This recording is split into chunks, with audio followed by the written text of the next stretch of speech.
Morning, everyone. I'm going to do as I've done in the previous weeks and just wait for a second for people to log on and join us before I start talking. So bear with me, I will start talking properly in a second.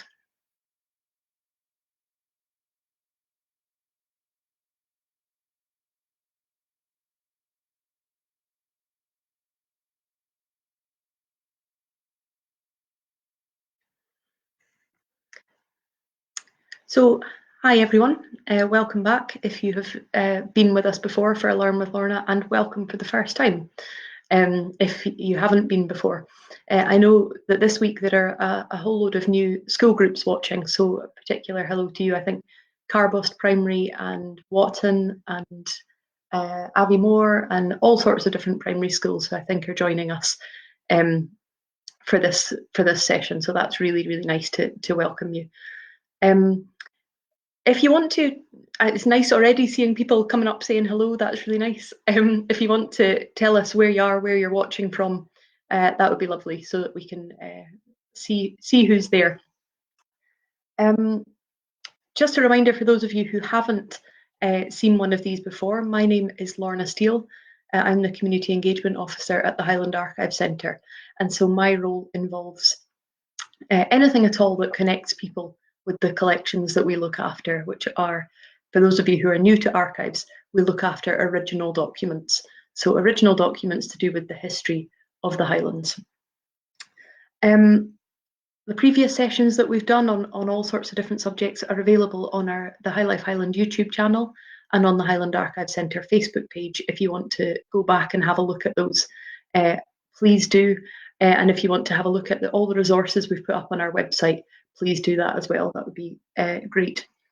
This week we're going to look at World War II, and I want to preface this by just saying I'm not a historian, so I work with documents to do with the Second World War. I can tell you about the documents we care for, but I am not a historian, certainly not a military historian, so please bear with me. Obviously, we're hearing a lot about the Second World War commemorations just at the moment, not as much as we would have been if life had been normal, because we're just coming up to the 75th anniversary of VE Day, and normally we would have expected to be doing all sorts of big commemorative events, and obviously that's not been able to happen in the same way because of the current health climate. So but we are at least hearing a lot, certainly in the UK, we're hearing a lot about Captain Tom Moore. So our Colonel Tom Moore, as he's been given a new title today. So happy birthday to him. For those of you watching out with the country who don't know about him, Google him. He's pretty awesome. So I'm going to start, as I often do, but I have raided my house for relevant props because I can't have any documents from our collections home. And so I've had a wee look through my own family things to see what I can do as an initial introduction. As with a lot of people who'll be watching, both my grandparents served in the Second World War. My dad's dad was in the Royal Air Force in Malta, which I think was particularly difficult, and he kept diaries of all his time there. My mum's dad served in India, which is where he met my nanny. So I've got a couple of things, just as I say, just as an initial starting point. I have a lot of these, a lot of military photos from the family. This is my nanny and granddad. But I wanted to just start by telling you one pretty awesome story just from my own family, which will lead into the documents that we look after at work and telling you a little bit more about that. The background, I'll start by giving the background to World War II, tell you my own little family story, and then move on to our collections. So after World War I, which obviously finished in 1918, the League of Nations was formed, which is what we now know as the United Nations. This was formed to try and really in a way to try and ensure that there would not be another world war. It imposed a lot of punishments on the people who the losing side in the First World War. So there were there was a lot of land taken away from countries who had been on the losing side in the First World War. They restricted their armies. They enforced big compensation payments. So they asked those countries like Germany to pay a lot of compensation to the other side. So a lot of countries were angry about that, particularly Germany. It was hit by huge kind of punishments for its role in the First World War. And so there was a lot of frustration in Germany and in other countries. And so when Adolf Hitler came to power, and I know that those of you in school groups who are studying will probably know all about Hitler now, but when he came to power, taking over the German government in 1933, he kind of played on a lot of those frustrations and a lot of that anger. And so the people in Germany and other countries were, they'd been struggling, had a lot of money taken away from them, they'd had a lot of pride taken away from them. And so when he came to power, he kind of capitalized on that and said, right, come on, we're going to be great again. What are we going to do? And so he rebuilt the German economy. He increased their warfare capabilities so that they were a strong military country again. He signed alliances with Japan and Italy and other countries, and he planned to invade some European countries and take back some of the land that had been taken from Germany and some different things. All of that led to huge tensions across Europe, and eventually World War II broke out on the 1st of September 1939, and then the UK and France declared war on the 3rd of September, and this was after Germany had invaded Poland. And that's where my own family story comes in, which I'm just going to tell you very quickly because it's pretty amazing. So this is my granddad, and he had been studying in Germany before the Second World War, had gone away to Heidelberg to study English. And when they were starting to worry about the war breaking out, his dad, my great granddad, sent him this telegram, which I still have. I've got the telegram, I've got the envelope, and it was sent from London to Germany. And it was sent on the 25th of August, so just a few days before the war broke out. And it says, return immediately. And it says, we're expecting to go to war with Germany. You have to come home immediately. As well as sending the telegram, my great granddad went straight to Germany to get my granddad out. And they were on the last train that came out of Heidelberg in the beginning of the Second World War. And we've got my granddad's memories of seeing the troops marching along the high street as they fled and left. So the reason I'm kind of starting by that story is just to say that that's something to bear in mind as we talk about this. And the same thing will happen when we talk about World War One, is that all of the people who are involved in these stories, we talk about millions of people dying and millions of people being involved, and that's quite hard to get your head round, that number of people. But it's important to know that all of them had a story, and on every side, there were stories behind those people who were in those situations. So as I said, the Second World War broke out on the 1st of September 1939, and UK and France declared war on the 3rd of September. Now, we in the Highland Archive Service look after hundreds and hundreds of school logbooks, which are diaries written by the head teacher of schools every week. And we have, certainly in Inverness, we have 4 archive centres, and our one in Inverness has over 700 school logbooks. And these record the immediate impact of the Second World War breaking out. All of the schools were closed immediately for at least a week.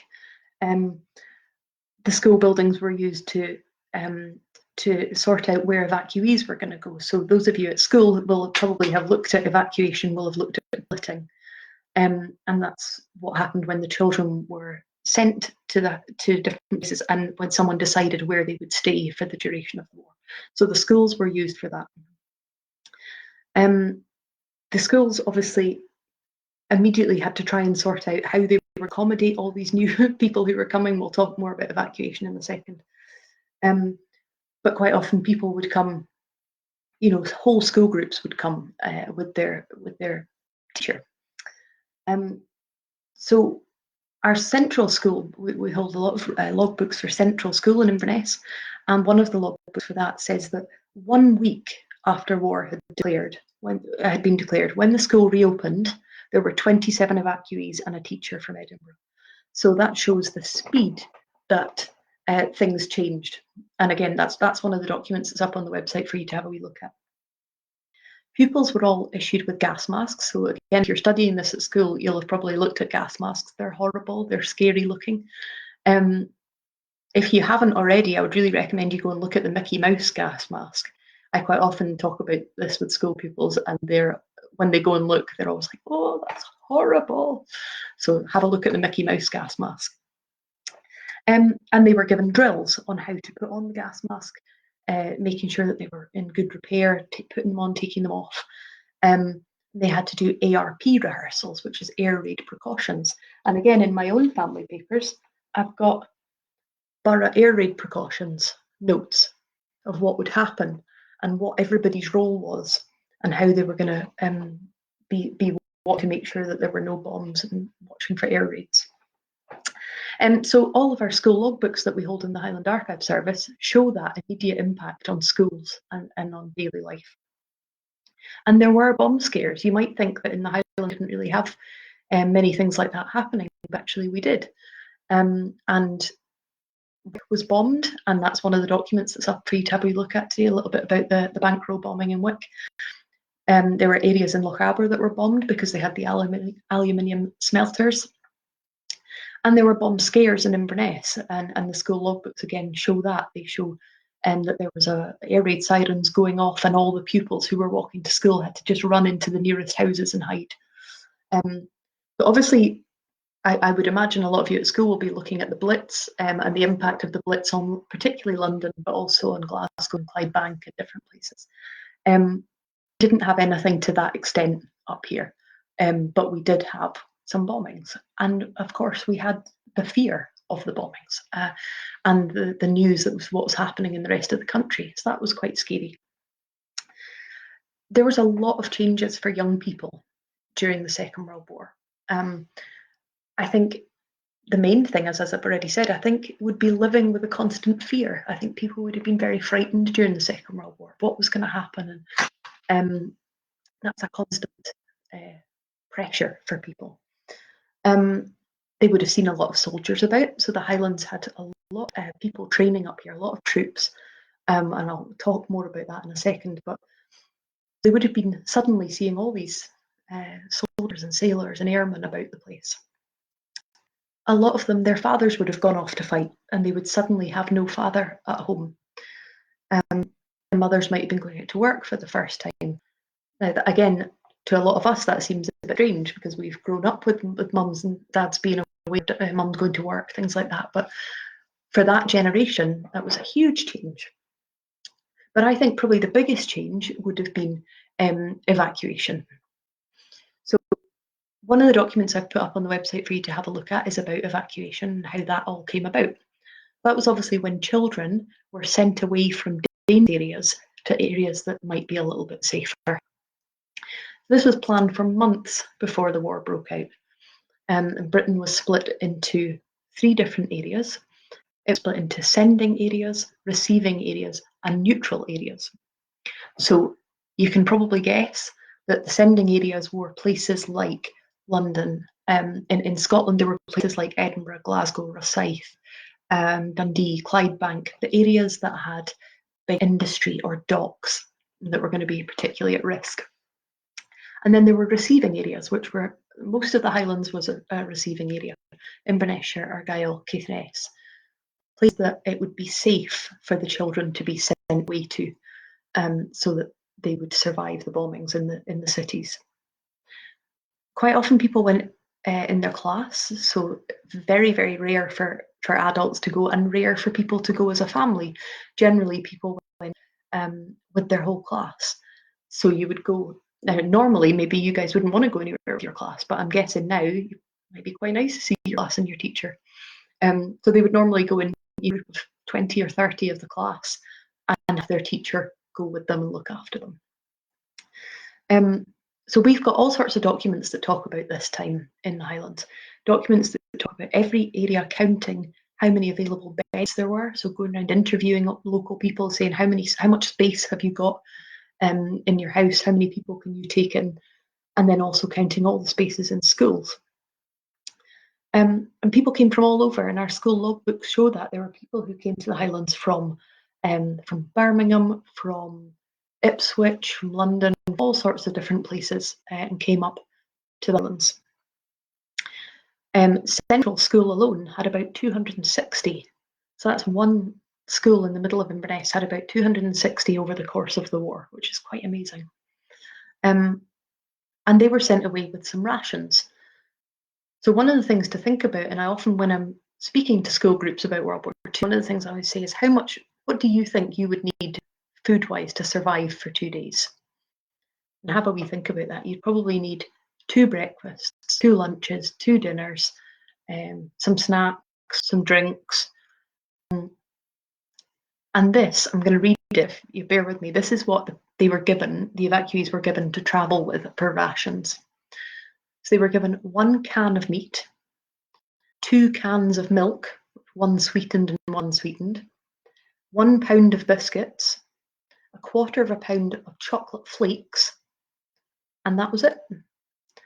Now, as someone who has desperately tried to lose weight for a long time, I can tell you 1 pound of biscuits is really not very much.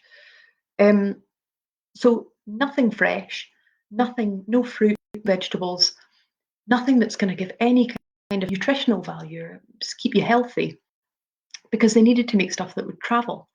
And obviously, they didn't have a lot of spare food about. The school logbooks also show that when evacuees came to the Highlands, it was really difficult for the teachers to keep control of them, because they had come from different places. They would come in and out, would swap schools. Some of them would go home. New people would arrive, and that was quite difficult for the teachers to try and keep hold of. And that's recorded in school logbooks as well.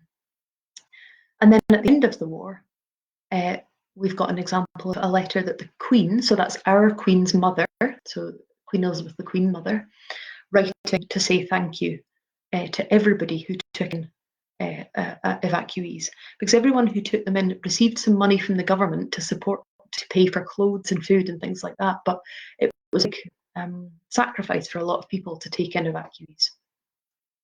And it also makes you, for some of those evacuees, it have been amazing and wonderful, because they will have been away in the countryside for the first time ever. There's a famous description of an evacuee for the first time seeing a cow, and described as a square thing with like poles at each corner, because he couldn't work out what cow was, how to describe it. So there's things like that. For some people, it will have been amazing, going to the new countryside and fresh air and fresh food. But obviously for some people, it will have been very, very traumatic, leaving their mum and dad, leaving their home, leaving, even if the place that they came from was very, very dangerous, at least it was home and they understood it. Also difficult, I think, if you can imagine, and those of you who are at school, imagine a whole class of other people coming in and taking over your teacher and your classroom and your seats, and that's a lot of difficult things for people to deal with there. So that's how kids' lives were affected in the Highlands. What about everybody else? So from the beginning of April, 1st of April 1940, the Highlands and the area north and west of Inverness, I don't know why I'm pointing, because you don't know where my house is and where is north, but anyway, the area north and west of Inverness was declared a protected area. This was because we had an important naval base at Invergordon, we had various other things, and the same happened in the First World War as well. The area was called a protected area because it was of military importance. And this meant that admission and exit, so anybody coming in or leaving the area, that was all controlled, really strictly controlled by security forces, security offices. So that was a huge change for everybody to need to justify why you were here and where you were going, and did you have proof of who you were, and did you have a card that proved who you were. And as I said earlier, there was lots of troops about, particularly, as I say, Invergordon had a naval base, but also down in Lochaber there was the elite the force, the commandos, were training in and around Achnacarry and different areas in Fort William. And one of the pictures we have up on the website for you to have a look at is the famous Commando Memorial at Spian Bridge, which you can go and have an investigation of, find some more out about. So loads of troops, a lot of trains. That's something I think we don't really think about, but we've got evidence in our collection. The number of trains was hugely more. It's funny, at the moment we're living through much less transport, much fewer trains, much fewer aircraft, but then a huge increase in transport and trains carrying wood and timber and troops and evacuees and all sorts of things. So that would have been a really obvious change that people would have seen. A lot of things were taken over by the military in the Highlands. So things like hotels, hospitals, garages, things like that, that the military just move in and say, we need this because we need to be setting up an army base, or we need to be using this as a military hospital, all sorts of things. So one of the pictures up on the website is of Duncraig Hospital, Duncraig Castle in Plockton, which was taken over as a Royal Naval Hospital in the Second World War. So lots of buildings were requisitioned. And one really interesting story, if you want to have a wee investigation of this, was up near Fern and Tarbot Ness area.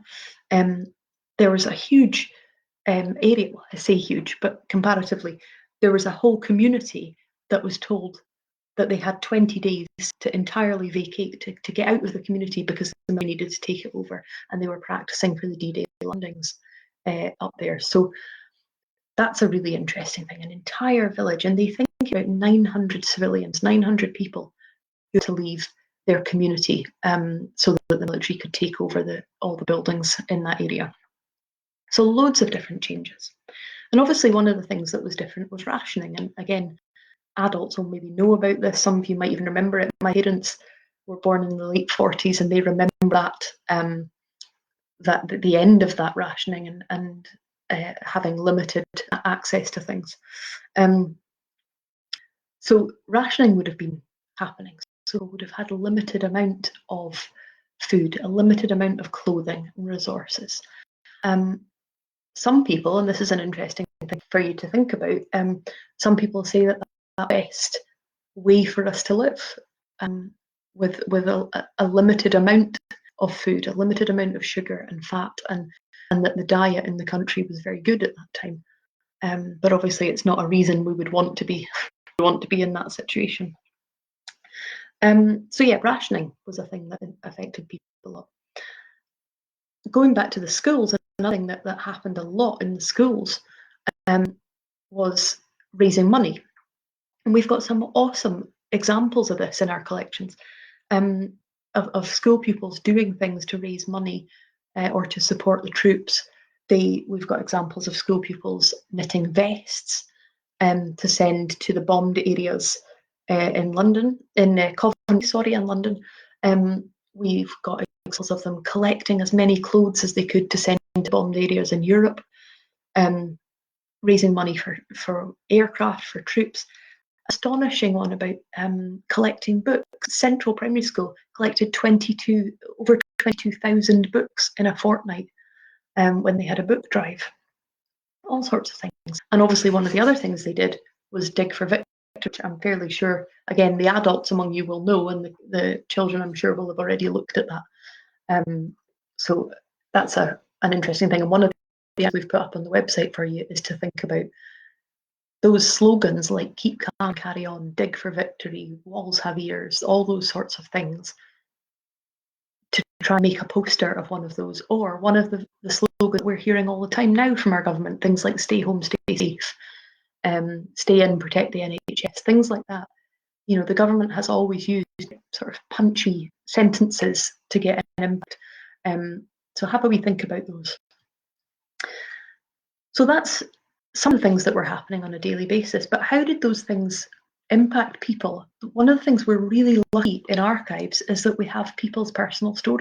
So we have letters and diaries and things that tell how people felt. And so I just want to tell you about two of those letters. One was written by a lady called Betsy. I don't know that I would have got on with her particularly well. She's constantly a little bit sarcastic about all her relatives.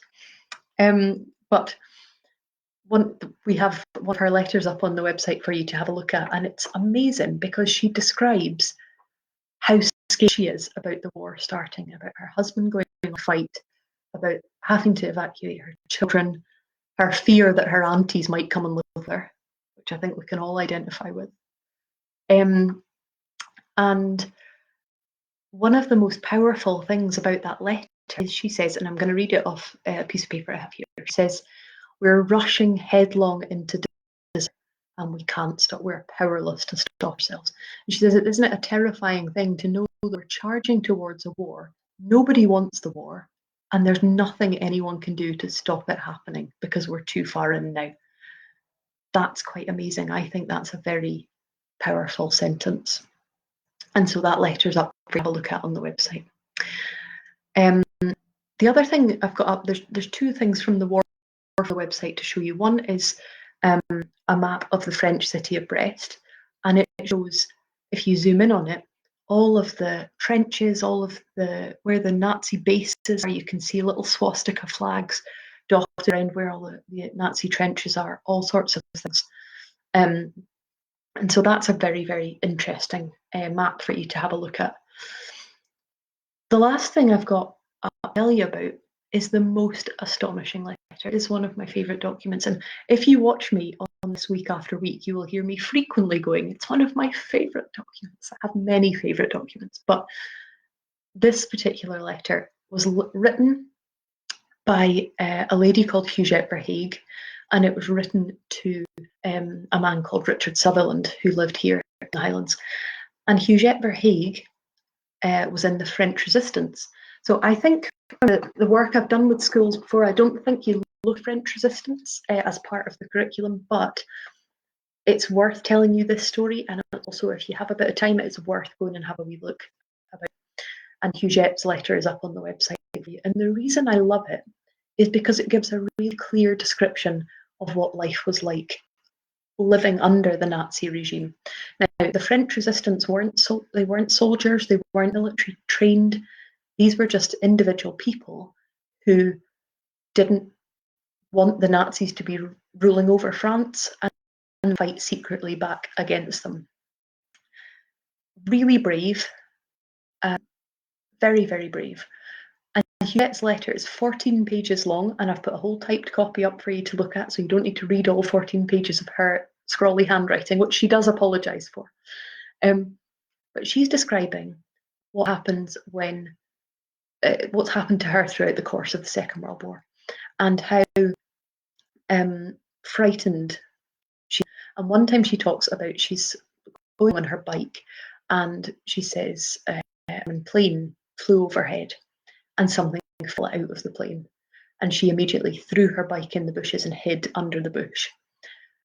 Eventually, she thought it was safe again to get up, so she gets up and she walks along, and she sees a man standing at the end of the road, and she realizes that this is a spy who has been parachuted out of the plane, and she had walked past him knowing he was a Nazi spy and that she was resistant, so she was on the other side, and she had to just walk past him and say hello and keep walking, even though he was standing there holding a gun, and she knew that if he worked out that she was in the French resistance, he would kill her.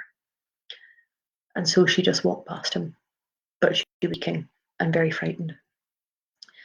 The other thing she describes in this letter is how she hid British airmen in her attic. So people who had come from the Highlands or from other areas in the British Army had landed in France to try and get rid of the Nazis in France. And she talks about she hides them in her hen house, she hides them in her attic to try and keep them safe. It's an amazing story. It's full of bombs and guns and all sorts of things. And I tend to find that sort of boys of about 10 to 15 really like Huguette Verhaeghe's letter. Very, very brave. And she survived the whole war, came out the other side of it, and she's now quite a well-known hero in France. But it's amazing. So the war ended in May 1945. That was VE Day, and then VJ Day, victory over Japan, later that year. By the time the Second World War finished, we don't know for sure, but the estimate is that about 60 to 80 million people had lost their lives. And that, going back, is why I wanted to tell you that story about my granddad, about, you know, the individual people, because 60 to 80 million people is too big a number for anybody to get their head around. But every one of them was a real live person with a life and with a story, and with parents terrified about them at home. More than half of them were civilians, which I think is very interesting. So these aren't all soldiers and sailors. These are people who are ordinary people being bombed. So yeah, the war ended, loads of celebrations all around the country. We've got in our documents things that talk about the schools getting days off. There were bonfires, there were theatre events, there were Thanksgiving services and victory games and dances and all sorts of amazing things. Teachers came home who had been serving abroad. People came home to children that they know, you know, they'd been away for 5 or 6 years. They didn't know the child born when they'd been away. Very difficult for some children when their dad came back and they didn't know who he was. If went back, some of them didn't want to go back because they remember their families. Some of them were delighted to go back. A lot of people had no homes to come back to, particularly in the cities. You know, there have been so many houses bombed, or they'd lost loved ones. So a huge amount of sorrow attached to the joy of the war being over. But I do think maybe the complete terror had been lifted a little bit. But it's an interesting thing to note that just as World War I had consequences, World War II has also had consequences and led to the Cold War and different things to some extent. And there's no easy way out of conflict. There never is. No war just ends snugly and easily and clean cut. War always ends in a lot of devastation for a lot of people. So I would recommend, if you're able, that you go and have a look on our website, have a look at all the resources we've put up there. We have some documents from our there's some activities, there's PAC-UE suitcase, writing paper, article about the outbreak of the war, in your stay home, stay safe posters, or keep calm, carry on posters. One of the things I'm going to just put out to the ads watching is we're looking in the Cabra Archive Centre, we're looking to do a project with West Highland Museum in Fort William to gather memories of people who lived through VE Day. It's funny, we're obviously coming up to the VE Day commemorations, and we have hardly any people's memories from that time. It's quite strange, and hardly any pictures. So if you are able to help us with that, please do contact the Cabra Archive Centre or West Highland Museum, and we would really appreciate that. But yeah, time, I hope you're able to do some of the activities. I hope this has been an interesting insight into some of the records we hold to do with the Second World War. Please do, if you're doing the activities, please take a picture, tag in them, HLH Learn with Lorna, so that we can see the results and see what people are doing as a result of these sessions. It'd be awesome. Next week, 7 o'clock Thursday, we're going to be looking at the Jacobites, which is one of my absolute top subjects, so I hope you can join us for that. I won't be live next week. The video will go out exactly as normal at 11 o'clock on Thursday, and people will still be there to interact with you and to answer any questions you might have. So I hope you've enjoyed it. Please let us know, and we'll speak to you again. Take care of yourselves until I see you again.